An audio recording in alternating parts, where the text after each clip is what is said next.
Hello, everyone, and welcome to another informative episode of the Florida Business Forum podcast. Let's open the Florida Business Forum floodgates and let the information begin to flow. Here's your Florida Business Forum information guru and anchorman, Sam Yates.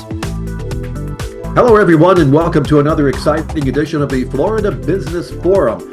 I am proud to say that we're the number one business forum podcast in the state of Florida. We just completed a new survey and we maintain that position. So I really am happy to welcome today a serial entrepreneur. And you might say, well, did you mispronounce that? No, I said serial entrepreneur, but I also am going to say he is a serious entrepreneur. And as we begin to talk with him, you will find out why. So let's welcome Anthony Perera to our program. And Anthony, I chuckle when I say that, but you really are one of those people that when you meet them, you're going, how the hell do you get it all done? So welcome to the program.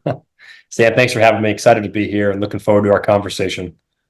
Well, let's start back a ways. How did you become that entrepreneur? I know a little of the background, but share with us. Yeah, my first business soiree, I'll call it, started when I was 19. It was with a magazine brand called Mud Life. So we started a magazine, literally like a hot dog vendor. We had no distribution, no advertising clients. It was essentially a pretty picture book where we took photos and published it. And we did it because I was racing mud trucks in the Central Florida area, and I went to the store one day to find a magazine about how to make my truck quicker or faster. And everything at the time that was in stores was really focused on rock crawling or sand racing. And I said, man, really cool if somebody could actually solve for this. And so we did. We set it out. We printed, our first issue, and again had nowhere to put it, no distribution, no subscribers, no advertising clients, and would go around to events and just sell them for $3 a copy. And worked our way through the channels, got people to advertise, started selling subscriptions. And, it was a hard sales pitch because people had to believe that a magazine was going to be here, 6, 8, 9 months from now. And by our third issue, we were in, something like 12,000 stores, throughout the U.S. So from Barnes & Nobles, Books A Million, Borders, Publix, Kroger, Piggly Wiggly, it was all over the place. And with that business, we built a relatively large event business. So we'd host events and Mudfest and off-roading events and an online retail business and parts supply business. And so sold that company when I was 22 years old to the largest publisher at the time. And that was Source Interlink Media. Worked there for a while. Got into the bar and restaurant sector and real estate. Had a couple of successful exits and kind of paved the way to us being an Air Pros. So sorry for kind of fast forwarding through some of that, but kind of how we got started. Well, I can relate to some of that because one of the reasons we're doing this program is because the media, as you know, has somewhat abandoned business news and not for profit news coverage. So we're trying to fill a little void. I can't say that I'm going to be as successful at it, but we're gonna just fill that void and see what happens. But I think for anything though, you have to have a passion, and you certainly have demonstrated that passion. Making the transfer from one type of industry to the other. You mentioned the restaurant business. Difficult, or how did you do that? Yeah, to be transparent, I wanted to be a cool guy and own a bar restaurant when I was 23 years old in my hometown. So that it wasn't any fortuitous thought process there. Is just to be kind of the cool guy to do it. It was successful. We've always kind of used the same ethos in all of our businesses. You got to build the brand. People are attracted to brands, not just businesses. And every successful business that I know of, the big ones, Starbucks and Publix and all these other big brands out there, they always have a brand, right? And so that's kind of what made Mud Life successful and our bars and restaurants successful. And we kind of take that same ethos into our existing businesses. Existing business. Tell us, what is that business now? Because you've referenced it, but I wanted to hear it from you because I know that at any moment it could be changing because that's just the way you think. Yeah, listen, we are involved in a couple of industries now. So Air Pros USA, we started that company back in 2017. One truck, one technician. My father has been in air conditioning since '83. Has his EPA card from back then. and asked me to, when I sold my prior company, the bar and restaurant chain, if I would back him in launching an HVAC company. And to me, it was a great way to get him off my payroll at a time he was working for me. And so I was like, yeah, let's do it. And using the cliche term, and we literally started the company out of the garage of my home. And I remember our first technician meeting, it was two of us in a truck and had a little meeting, and we talked about what we're going to do and sales. And that company today has about 1,000 employees. We'll do over 200 million in revenue, and 14 locations across 8 states. And so we that's one of our companies. We in that business, we had a need that we were trying to solve for. We're installing HVAC equipment every day across the country in customers' homes, and we realized that when we install a system, Sam, like go to your house, right? And I put a system in your house, and you're having to stay home from work for the day, and then I gotta call you back and say, hey, Sam, I need you back here in 7 days to meet Bob, who's a city mechanical inspector, to show up at your house. Well, listen, that guy is going to give you a time window from 9 a.m. to 7 p.m. And usually he'll show up at 7 p.m. And no offense, we love inspectors, love municipalities, no knock there. Just a very arduous and old sales cycle, and something we thought we could fix. And so in 2022, we launched inspected.com, and we provide virtual technology. Initially, it was for municipalities to do virtual inspections, kind of on the tail of COVID. But we realized that every state allows for a private inspector to do inspections in real time. So we took our technology we developed and married it with our inspecting force, and now we're doing 200 to 300 inspections a day across Florida and Texas, directly with contractors. We own a couple brands in the coffee sector, and most recently we launched a new platform strategy called Peak Roofing Partners. We acquired our first roofing business in Pompano, and excited to grow in that industry as well. Always something new on the horizon. And I'm going to come back to that, but let's go back to the HVAC for a moment, if we could. Literally, you started that business as a very small business with how many trucks? Just 1, 2 trucks, and then all of a sudden, truck. One truck, and it's how many today? I think we're about 850 or 875, something like that. And when you did that, and I'm going somewhere with this conversation. I had a conversation last night with an entrepreneur who has an outdoor residential lighting company, and he was telling me, Sam, I started this business sort of staying with my grandmother because I'd moved to Florida from Ohio, and my uncle was in the business, sort of, but not really. So I got involved, and the next thing I know, I'm installing outdoor electrical lighting, landscape lighting. And he said, I am at a point now, I'm married, 2 children, doing quite well, and I know I could double the business in 1 year, but I've also got that personal life. Did that come up in your equation as you grew? Let's take on the air conditioning company. Did that come up as a point where, how do you get past that to the next level? Yeah, great question. I started Air Pros in 17, and at the time my wife was pregnant. So it was our first baby, Amelia Grace, who's our daughter. And so of course, when any business you start, those first few years, it's a constant grind. Even today, I wake up every day like it's, the last day I have in my company, right? Like we want to get up, we want to grind, want to push, you want to move the needle, and you want to grow. And so, yeah, you have to, when you're thinking about that, if it was easy, everybody would do it, right? Most small businesses in the U.S. fail. And it's not for a lack of want. It's for a lack of ability to keep pushing through the hard times.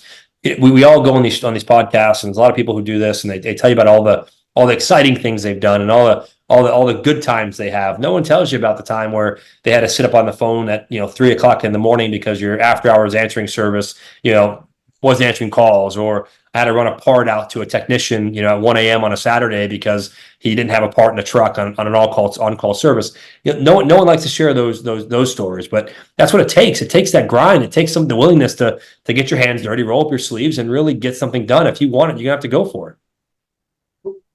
Another entrepreneur told me that sometimes you don't look at it from the right perspective, that all of us who are entrepreneurs need to look at it as whatever we do is a school of failure, that we know at some point we're going to fail, so we may as well try to find that out in our school of failure and prepare for it. Have you prepared for one day when something's not going to work? And what's your preparation? Yeah, it's a great question. We've all had failures. I mean, we've had failures in AirPros. We've opened locations that weren't successful, right? Had failures in the restaurant and bar business where location didn't work out or had to replace a manager. How I look at life's a little different. I look at it, and I use an analogy all the time with a lot of our team members, is don't ever be a spruce goose. I'm sure you're familiar with the spruce goose concept. Howard Hughes, eccentric, multimillionaire, was tasked with building this massive plane during World War II, right? And he was so infatuated with making everything perfect that everything had to be right, just perfect, big enough, bigger, better, bigger. The plane never flew, right? So by the time he flew the plane, jets were in place. And so I use that analogy in our business is, listen, I don't ask for perfection. I ask for decisiveness, decision making, and get the plane in the air. If we got to change out a pilot or an engine, we can do it while we're airborne, but don't be a spruce goose. Absolutely. I love that analogy too. I love aviation and aerospace. That was one of my specialties, so I love it.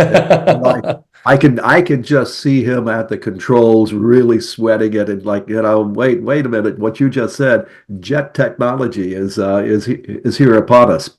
Yep. So back to the HVAC, and you went into inspections, and those virtual inspections, sort of like technology for medicine. Instead of office visits, now we visit the doctor like we're visiting now. Things are changing. You've been one step ahead of that. What was the reaction as you got into those virtual inspections from the municipalities and the governmental agencies? Were you a godsend at that point? No, it was actually, it was to your point, it was a struggle. A lot of these municipalities were anti-change, right? You have these older inspectors who don't think they can have the same quality of inspection virtually. And to their point, we don't inspect everything. I'm not inspecting post-tension cables on a 50-story high-rise, right? But there's things we can inspect. And the beauty of it, which now people are starting to come to full circle on, and it's crazy that in Florida, especially, that laws have now been passed that actually favor virtual inspections, and we've kind of we first were talking with the International Code Council and the ICC. We helped them articulate best practices. We're the only people doing it, right? And so what cities are seeing now is the efficiency levels, right, are 3, 4, 5 times more than they were doing it in a truck driving from job site to job site. Home builders, we're seeing a 30% reduction in cycle time, which means it can drive costs down for them, which in turn drives costs down for consumers. And we have this ability to document and save all of our inspection content, right? And so, in the past world, you have an inspector to go to a job site, and he shows up there with his pen and paper, and he goes, yes, check, check, check, and that's it. And hopefully he checked it, right? In our world, everything's done. There's photos, videos, geolocated content at that inspection during that time, so we can tell you what happened and what went wrong or what would need to be fixed, and it creates a lot of efficiencies. But initially, we got massive pushback. We had to pivot our entire business. It was a failure. We couldn't sell into cities. They didn't want to take it, and so we said, okay, well, we're going to go after the individual contractors. And to your point on failure earlier, in failure, sometimes there's beauty because you could find a different channel, right? We found a new path. And that path, we're doing 200 to 300 inspections a day now, which is crazy. We have 70 employees in that business and 50% annually, and knock on wood, it's a great business, but it came out of a failure. We built this technology we couldn't sell to anybody. But I'm going to give you my word that next week, the Southeastern Builders Conference is being held in Orlando. The state is holding a lot of different meetings. As an executive officer, I'll be going to a lot of those, but I'll also be interacting with the leadership of the Florida Association of Home Builders. So I am going to keep my ears open, and if there is an opportunity to talk about these inspections, I think it could be. Sometimes I honestly believe that all of us meet someone at some point, whether it's in our personal or business career, that is that little missing piece. So if I can make that connection, rest assured you and I will be looking back at it one day going, wow, that was good. So fingers crossed that that's going to be the situation there. But that'd be great. Yeah. So what's on you mentioned coffee. You also were into the coffee house. So, I would not be doing my job if I didn't get a little bit more details on the coffee house. Yeah, It's funny. I'm not even a coffee drinker, largely. I mean, I drink it, for pure caffeine purposes, right? But my wife was always a fan of this brand, and I remember every Saturday she'd make me go to the store, and have to go wait in line for an hour for the stupid egg frittata sandwich and her hazelnut Ella latte. And I used to hate going because they would never let me call in the order, so I'd sit there and wait 20 minutes because everything was made fresh, all fresh ingredients, and she was in love with it. And one day, in the HVAC business, we sponsor the Miami Dolphins. I'm a huge Dolphin fan, and so go Fins if you're listening. But Absolutely. I'm at a partnership event, and the owner of this cafe, which is called Ella Coffee House, was there. And my wife she goes, "Hey, go talk to him. He's the owner." And listen, for me, I'll talk to anybody. I mean, I'll talk to who all. So I walk up to the guy and start having a conversation with him. And 3 months go by. I wind up buying the company. And at the time, it was one location, open and operating. Today, we're opening our fourth store. A year and a half later, corporately owned. We've sold franchise territories for the whole entire county of Palm Beach, and we're scaling the business. And so, again, it goes back to that my thought process. It's not the business that has to drive; it's the brand. And so, you build the brand. The business operations are easy, right? Get the customers to love what you're doing. And that's both customers now. And keep that in mind. You have two customers in your business at all times. You have internal customers, which is your employees, and your external customers. And if you serve both of those every day, you'll always be successful. And so that's the Ella brand. And then, about a month or two ago, I was in a search for a product to can our Ella product, right? We wanted to can our coffee. And so I came across this little company in Tampa called Made Coffee. And so they're sold in Whole Foods and Publix and some other, chains. And so we acquired a controlling interest in that business now. So I'm all in coffee. I think it's a great alternative to some of the high sugary energy drinks. Our cold brew Made's great, and our products at Ella are fantastic. And so that's where we are in the coffee business. So now I'm a coffeepreneur. Coffeepreneur. All right. I'm going to ask the question. You've come from mudding to HVAC to inspections to coffee. What's on the horizon? Do you have any thoughts on it yet, or are you just going to wait until it's sort of there in front of you? Yeah, listen, we've been very fortunate in business. We surround ourselves with great people, and that's one of our keys to success. I told you the internal customer piece. We recently launched a kind of a private equity group called Exuma Capital Partners, based here in Plantation. And in that we're investing in and looking at businesses across various sectors, right? Particularly in the home service sector, because we were very familiar with it, but also consumer goods, manufacturing, and food and beverage. And so, recently our first real play under Exuma's flagship has been Peak Roofing Partners. I mentioned that earlier on, where we acquired a large business here in Pompano, Florida, called Action Roofing. Awesome business, family owned, started in '86.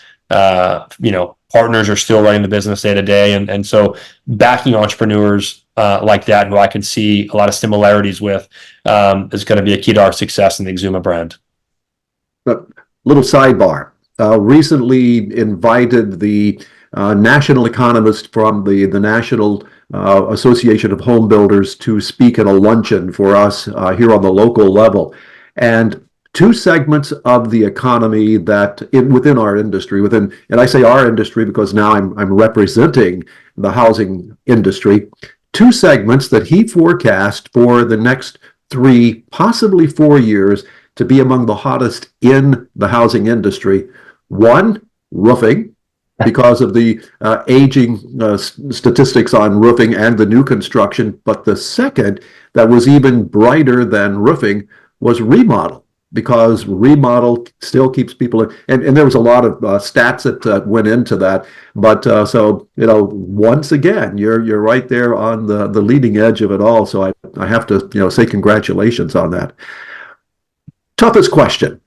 Yep. First off, I want to say to our audience that we have been in the planning process to do this program for at least a couple of months. And it's one of those things that we actually sat down and we started a conversation like we're having today. And there were technical difficulties. And you know how much I was sweating today when there's a national worldwide IT issue. I was like, oh, no, not again. But we're making it. We're making it. So toughest question of the entire program would be, would you come back at some point in the future and keep us updated on what's going on?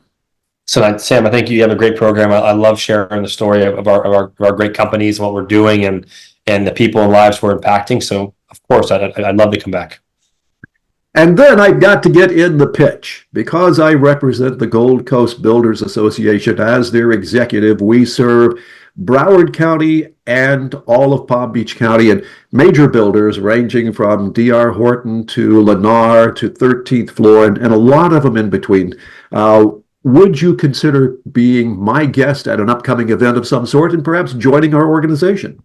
I would love to. Actually, it's funny. Some of those brands you mentioned use our technology at Inspected. So, there's a lot of cross collaboration. Love to be helpful and love to be a part of that for sure. Well, I have to tell you, I cheated just a little bit. With any guest, I always do my background. So when I, know what you're doing, I sort of ask around, and if people have heard about you, and the reaction was, wow, if he could become part of what we're doing and share how you got to where you are and some of the internal customer things that you're talking about, sometimes those are the key points that those in the industry just need to know. So I'm going to make that request at some point in the very near future. But Anthony, is there anything that we have not touched upon that you would like to make sure our audience knows about? No, listen, I think I really enjoyed the conversation today. I love sharing our story and learning more about what you guys are doing and how you guys are impacting our industry and want to be a big supporter of business in Florida and keep it growing. We have a great state with a great governor and great leadership and hopefully Florida keeps growing the way it's been growing. I think, knock on wood, that's going to happen, and it's going to happen regardless. But we live in a great state. We don't have the seasonality of seasons to slow us down. We can be outdoors doing everything that we do on a daily basis, and that's one of the great things about Florida. So, Anthony Perera. And once again, I'm going to say serial entrepreneur, because look at all the things that you have touched, and you have been successful now. So my pleasure to have had you here on the Florida Business Forum podcast today, and looking forward to having you come back in the near future. Thank you again, Sam. Appreciate it. And with that, I am Sam Yates, your host and anchorman for the Florida Business Forum podcast. Until our next episode, have a great day, everybody. The Florida Business Forum is dedicated to showcasing Florida businesses and CEOs of all sorts to promote their business or not-for-profit in the only business forum of its type in Florida. Thanks for tuning in, and remember, have a great day, everyone, and stay tuned for more business.